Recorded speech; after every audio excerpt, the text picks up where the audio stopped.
ओम नमः शिवाय। देवदेव महादेव कैलाशपति शंभु शंकरा, जिनके नाम श्रवण करते ही पाप ताप दुख शोक सब कुछ दूर हो जाता है। जो अकारण कारण अशरण शरण मृत्युंजय प्रभु द्वादश ज्योतिर्लिंग के साथ अभिस्थापित है भारतवर्ष में, मैं उनका ही गुणगान करता हूं। अगर आप देवों का देव महादेव का भक्त है तो आइए मेरे साथ मिलकर रुद्राष्टक गान करते हैं, यानी तो सुनते हैं।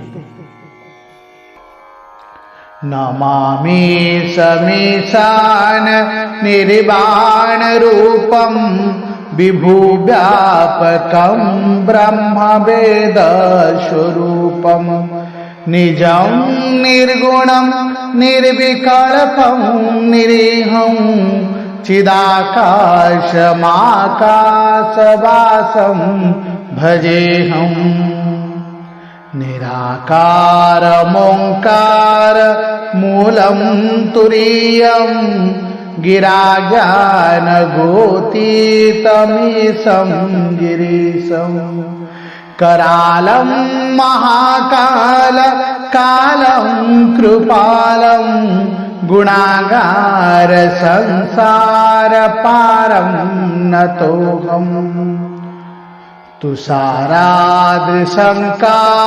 गौरं गभीरं मनोभूतकोटि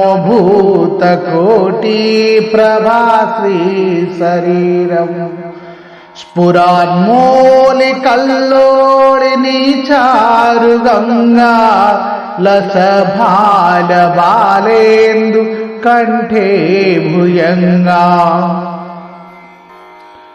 चलकुण्डलं भ्रूसुनेत्रं विशालं प्रसन्नाननं नीलकण्ठं दयालं मृगाधीशचर्माम्बरं मुण्डमालं प्रियं शङ्करं सर्वनाथं भजामि प्रचण्डं प्रकोष्ठं प्रगल्भं परेशम् अखण्डं अजं भानुकोटिप्रकाशं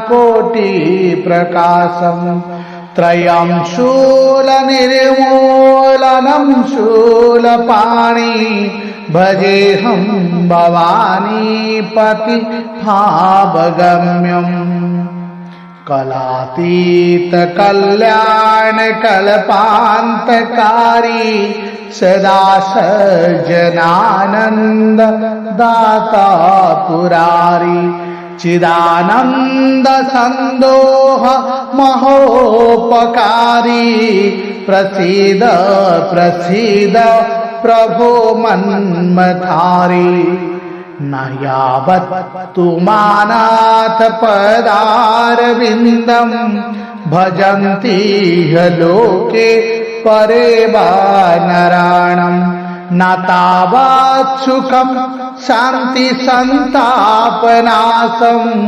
प्रसीद प्रभो सर्वभूताधिवासम् न जानामि योगं जपं नैव पूजं न तोऽहं सदा सर्वदा सम्भुतोऽभ्यं जराजन्म दुःखोघतातप्यमानं प्रभो पाहि आपन्न मामीश शम्भो। ॐ इति श्री रुद्राष्टकं सम्पूर्णम्। ॐ नमः शिवाय। ॐ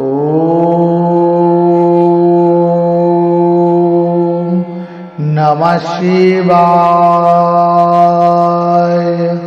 ॐ